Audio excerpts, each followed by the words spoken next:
Hello to all my friends and family, and welcome to this episode of Jim's 5am Club. It's turning out to be a magnificent autumn Sydney day. It's hump day, middle of the week, Wednesday, and the harbour here is just sparkling. The water is sparkling. It's got that beautiful harbour colour back after weeks of rain, where it all browned up and it was pretty terrible. But we've got Sydney Harbour back at its magnificent best. What I want to do today is do a book summary, another book summary. And today's book summary is entitled Find Your Element, and it's written by a fellow called Sir Ken Robinson. So we'll see where this leads us. I've done quite a few books with similar sort of outcomes, but what really impresses me is that every time we look at the same topic from a different perspective, we do get to learn something new and hopefully incorporate it into our inventory of party tricks when it comes to finding our elements and basically becoming the best version we can of ourselves. So the author here kicks off the book with a quote where he highlights something which I guess not too many people are aware of, but it's certainly something worth considering and mulling over,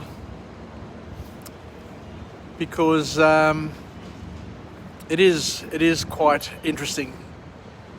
Because the author here says that the education system that you and I and our children and our grandchildren will probably grow up in focuses on making people obedient more so than making them educated. I remember years ago attending a couple of seminars, and in one of the seminars there, the presenter, and I forget his name just escapes me for now, believe it or not, but he said that what the world lacks is critical thinking skills, and what the universities and the higher education systems generate are people who are great at rote learning,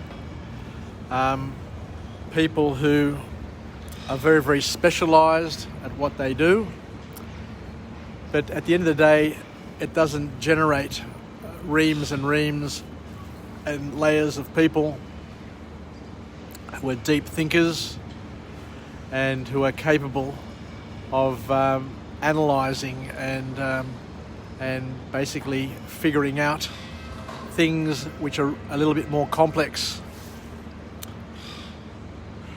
And then the author then goes on to talk a little bit more about some other topics which are really, really interesting as well.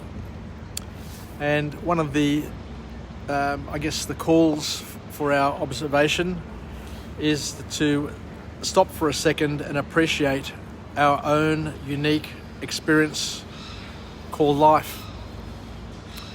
I've said many times on Jim's 5am Club that we've all had a different past, we've all got a different present, and we are all going to most certainly experience and live a different future.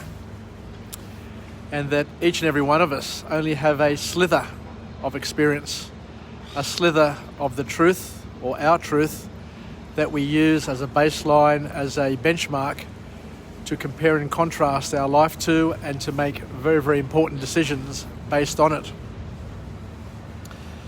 But the author also reminds us, and this I absolutely love, if there's one thing to get out of this book, it's the following set of observations. that we are all unique and one of a kind. Because a lot of people think that they're pretty average and they're pretty this and they're pretty boring and they're not so special. But the author here reminds us that we are very, very unique. And as I said before, nobody has had the life that we have had. Our biology and our psychology both are one-off. They're one-off, never to be repeated. So that's a very, very important message to share with our children, our grandchildren, our peers, that each and every person is extremely special and no one else. And I repeat, that's for the people who have got twins and identical twins, absolutely no one else will ever have our unique genetic code ever again. So I'll just dwell on that. Nobody will have our physical and our biological and our psychological uniqueness or genetic code ever again. It's come once in infinity, and each and every one of us have been gifted by our uniqueness. And our lives, our experiences, everything we do is so very, very different from everybody else's experience. Because if you sit and think about it, it's a compounding of all the decisions and all the things that have happened in our lives, and it compounds layer upon layer upon layer upon layer until the experience, the life experience that I have enjoyed is absolutely completely different to anything that my wife has experienced. Even if we've shared the experience, even if we've had the gift of sharing a number of experiences, my perception, my perspective of what that experience is dramatically different to my wife's expectation and her experience. And that's something that we all need to understand and appreciate, because it is a very, very powerful way of assessing and looking at the world, because we all have a different world that we live in, a different bubble. So the author then goes on to say that we should all not be afraid of the unknown, because everything is unknown. Nobody has lived in the future. Nobody knows what the next half an hour is going to bring. For some people it's going to bring joy, for other people it's going to bring disappointment, and yet for others it's just going to be a ho-hum, boring, nothing much has changed sort of half an hour in their lives. And the interesting thing that we all need to understand and appreciate, according to this author, is that our brains are wired and scream for certainty and reassurance. We all need some sort of certainty and assurance and reassurance in our lives. But as the author has told us, and as our own experiences repeat over and over again the same old message, regardless of how many years we live, that every moment, every year, every experience is completely different. So we need to basically embrace uncertainty, as we have no idea what happens when we step outside our house the next time. So we need to embrace uncertainty is a key message coming from this book. And remember that with uncertainty, a lot of people always look at uncertainty and consider the worst case scenario, how bad things could possibly happen by not knowing exactly what is going to happen. How would it be though? How would it be if you changed your perspective and you changed your spin, and instead of trying to focus and try and think of all the bad things that could possibly happen, how about trying to imagine and looking forward to the infinite number of good things that can happen, that may reveal opportunities that you may never have dreamed of. It's a different way of living, it's a different way of thinking, but it's a powerful, empowering way to look at yourself and look at your world, and it allows you to live with positive expectancy. Because when we go to school, when we're growing up, our parents, grandparents, partners, children, everybody who touches us in our lives spend a lot of time and a lot of energy telling us what we're not good at and reminding us of the things that we may not be the best at.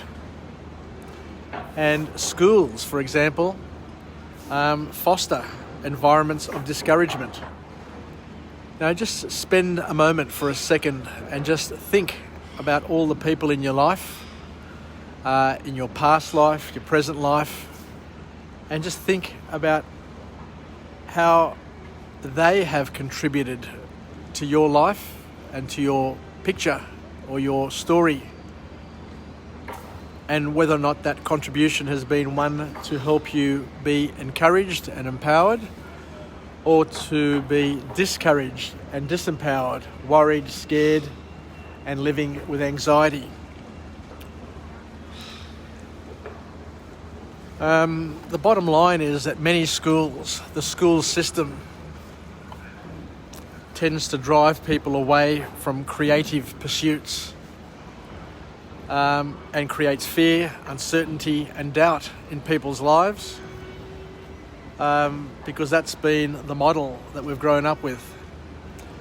Because you'll remember, if you think back at your days at school, that we always got punished for our mistakes, whereas in reality, it's those mistakes and those moments of reflection that you actually get to learn the most and make the greatest progress in your life, if you learn to leverage it and to learn from that experience. So I guess I'll leave it there. So that's probably all I have to say about this book summary for today. So let me finish off with a positive affirmation.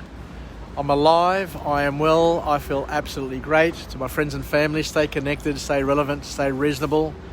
And most importantly, let's spend a lot of time and a lot of energy finding and leveraging our element, being in our element, so that we get to appreciate our uniqueness. We get to celebrate the fact that we're different, not only from each other, but most importantly, we're different for each other. It's a completely different spin on the world and on how we look at ourselves and how we appreciate the things that we have around us. Our uniqueness is our gift, and never forget that, I guess, is the bottom line.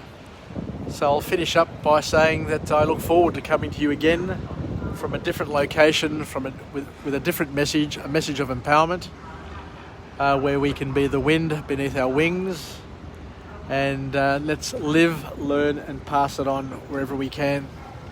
So thank you once again. Yassas from wharf number 6. I decided to come down here today just to get out of the wind. It is a bit breezy, not too much, but the angle of the breeze may have caused some buffering, or buffeting, should I say, in the microphone on this iPhone 12. But you'll agree with me that the iPhone 12 Plus, with its Dolby sound and its microphones, is quite special when it comes to capturing and recording voice and sound. And I can most certainly recommend it as a tool of trade for anybody wanting to embark on the creative path of vlogging. I'm getting close to my 1,000th vlog in English, and this is my 3rd vlog for the day. So I'm trying to, at the moment, to deliver 5 vlogs a day, and each vlog is between 15 and maybe 20 minutes on average. I try to keep it down to the 10-minute mark, as my daughter keeps on telling me and reminding me, but it is really, really hard given that I have so much material and so much interesting material to cover. But I guess once I get to my 1,000th, I will change my style once I reach my goal, and I'll be a lot more relaxed, and then what I can do is then sharpen them up and make them a little more punchier, and get them to the 8-minute mark, hopefully. Anyway, Yassas, take care. Filakia from Jim's 5am Club. Ketaleme once again. Bye for now, and have a happy hump day, happy Wednesday. And once again, Christos Anesti to all my Greek Orthodox and Eastern Orthodox Christians who are celebrating or have celebrated Easter, but are in that 40-day period, slowly moving to Ascension Thursday, I think it is. Take care, Yassas, and bye for now.